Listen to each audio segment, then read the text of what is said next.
नमस्कार प्यारे विद्यार्थियों, स्वागत है आपका 10th गुरु चैनल पे। आज के इस वीडियो लेक्चर में हम करने वाले हैं एमपी बोर्ड के सिविक्स का एमपी बोर्ड क्लास 10th के सिविक्स का फर्स्ट चैप्टर जो कि है पावर शेयरिंग। इसकी फर्स्ट वीडियो पार्ट आ चुकी है जिसमें हमने देखा था पावर शेयरिंग का मतलब और श्रीलंका और बेल्जियम की स्टोरी। उससे हमने कंक्लूजन निकाला था कि मेजोरिटेरियनिज्म को बंद करना चाहिए और पावर को शेयर करना चाहिए। इस वीडियो लेक्चर में हम देखेंगे इस चैप्टर की ग्लोसरी, क्योंकि सवाल यहाँ से भी उठते हैं और मार्किंग सब्जेक्ट है ये ग्लोसरी भी। इसके बाद हम देखेंगे common forms of power sharing. Power sharing के बहुत सारे फॉर्म होते हैं मगर हम मुख्य फॉर्म यहाँ पे आज देखेंगे। तो शुरू करते हैं।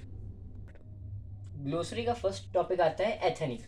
अभी एथनिक क्या है? सबसे पहली चीज़ ये समझो कि जब भी कोई सोशल ग्रुप्स या महिलाएं हो गई या कोई जाति हो गई या कोई धर्म हो गया एक साथ आते हैं एक ग्रुप बनाने के लिए, तो हम उसे एथनिक बोलते हैं। एथनिक का अगर मैं हिंदी अनुवाद करूँ तो उसका मतलब होता है जातीय।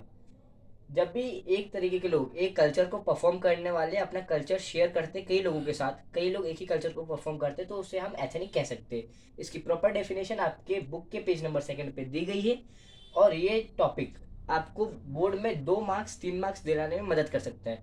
तो प्लीज़ मेक श्योर कि आप वीडियो देखने के बाद 3 से 4 बार एनसीईआरटी बुक पढ़े, क्योंकि बुक पढ़ने से ही आपको चीज़ें माइंड में सेट होती है और आप अच्छे मार्क्स स्कोर कर पाओगे। नेक्स्ट टॉपिक आता है मेजोरिटेनिज्म। इसका मतलब होता है बहुसंख्यकवाद। जब भी मेजोरिटी में रहने वाले लोगों को ये लगता है कि रूल जो है कम्युनिटी पे या नेशन पे वो हमारा होना चाहिए, तो वहाँ पे मौजूद होता है मेजोरिटेनिज्म। मेजोरिटी में रहने वाले लोग ये सोचने लग जाते हैं कि हम ज़्यादा संख्या में हैं तो हम सुपीरियर है, हमारे हर एक तथ्य सही है भले ही तथ्य गलत हो। तो वहाँ ये चीज़ हमने देखी श्रीलंका के केस में कि वहाँ कैसे सिन्हाला लैंग्वेज को थोप दिया गया तमिल लैंग्वेज बोलने वाले लोगों पे। तो वहाँ पे वो सिविल वॉर का कारण बना। अभी सिविल वॉर क्या है, तो नेक्स्ट टॉपिक आता है सिविल वॉर का।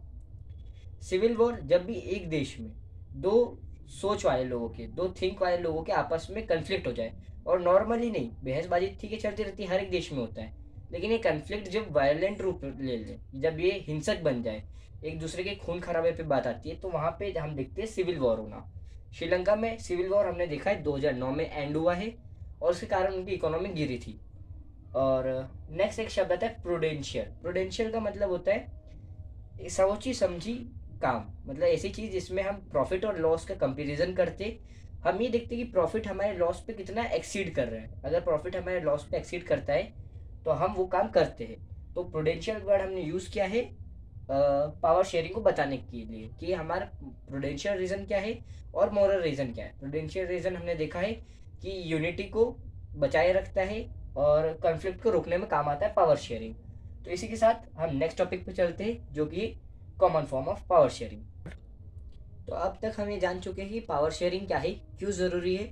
दो हमने केस स्टडी कर लिए और ग्लोसरी भी पढ़ ली। ग्लोसरी पे आपको मिल जाएगी, ये पेज नंबर पे है डेफिनेशंस, वो याद कर लेना।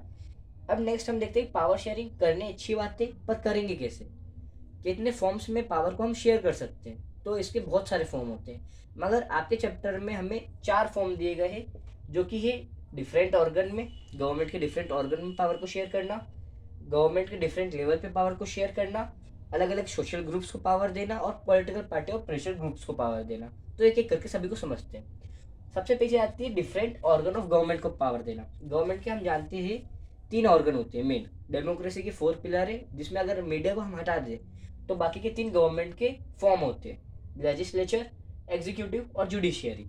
किसी भी चीज़ को गवर्नेंस करने के लिए 3 फॉर्म है और तीनों हम देखते हैं एक ही लाइन पे है।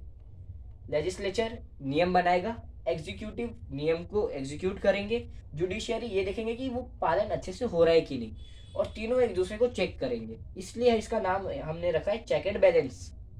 ठीक है, ये जब भी हम इस तरीके से पावर को शेयर करते हैं अलग अलग बॉडी, गवर्नमेंट के अलग अलग ऑर्गन को, तो वो हम मानते हैं चेक एंड बैलेंस का काम हो रहा है। और ये चीज़ होती है हॉरिजेंटल में। हॉरिजेंटल मतलब सीधी ऐसी लाइन कि सब बराबर पे है। नेक्स्ट चीज़ आती है among government at different level.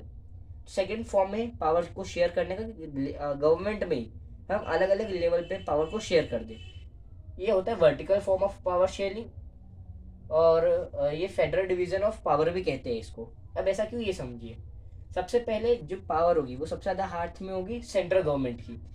Central government के पास सबसे ज़्यादा पावर होगी। कैसे? करेंसी को रिलीज सेंट्रल गवर्नमेंट करेगी, फॉरेन अफेयर्स सेंट्रल गवर्नमेंट देखेगी, डिफेंस अफेयर्स सेंट्रल गवर्नमेंट देखेगी। तो मतलब ये हम मानते हैं कि स्टेट गवर्नमेंट से ज़्यादा पावर रखती है सेंट्रल गवर्नमेंट अपने हाथ में। इससे कम सेंट्रल गवर्नमेंट अपने पावर को डिसेंट्रलाइज करके स्टेट गवर्नमेंट को भी देती है कि स्टेट के जितने मुद्दे हैं, स्टेट के इंटरनल अफेयर्स, स्टेट हाईवे बनना है या कुछ भी चीज़ें, फ्लड आ गया स्टेट में उसको संभालना है, वो सारी चीज़ें देखेंगी स्टेट गवर्नमेंट्स। नेक्स्ट, जब सेंट्रल और स्टेट अपने पावर को और छोड़ती है और दे देती है लोकल गवर्नमेंट के हाथ में। लोकल गवर्नमेंट जैसे म्यूनसिपालिटीज़ और म्यूनसिपल कॉर्पोरेशन हो गए, पार्षद मानते हैं हम इन लोगों को, और ये लोग हमारे लोकल लेवल को देखते हैं। तो जब भी हम ऐसे पावर को शेयर करते हैं, डिफरेंट लेवल पे पावर शेयर करते हैं, उसे हम कहते हैं वर्टिकल पावर शेयरिंग या federal division of power. Next topic आता है power sharing among different social groups. अब डिफरेंट सोशल ग्रुप्स पे हम पावर कैसे शेयर करेंगे? जैसे कि ग्रुप, सोशल ग्रुप बन गया हमारा फीमेल्स का, उन्होंने अपने हक के लिए चीज़ें मांगी तो हमने उनको वोट करने का अधिकार दिया। अब उन्होंने और फेमिनिस्ट लोग आए और उन्होंने और चीज़ें मांगी तो हमने उनको रिजर्वेशन दिए 33% इन लोकल गवर्नमेंट। तो यही क्यों हो पाया? क्योंकि हमने उनको पावर दी थी कि आप अपना यूनियन बनाओ, अपनी चीज़ों के लिए मांग करो। हमने ऐसी जो भी अलग अलग ग्रुप से सबको पावर दे रखी है कि अपनी बात वो उठा सके। नेक्स्ट चीज़ आती है, एक पावर को हम शेयर करेंगे पॉलिटिकल पार्टीज के बीच में, प्रेशर ग्रुप्स के बीच में और अलग अलग मूवमेंट्स के बीच में। इसके एग्जांपल देखते हैं हम, ट्रेड यूनियन और लेबर यूनियन। अब जब भी इन लोगों के इंटरेस्ट पे कुछ सवाल उठता है, जैसे कि टैक्स का ज़्यादा होना या फिर काम करने के आवर्स को बढ़ा के वेजेस को कम करना, तो ये लोग आपस में यूनियन बना के प्रेशर डालते गवर्नमेंट पे कि ये सारे नियम, ये पॉलिसीज, ये योजना बदल ली जाए।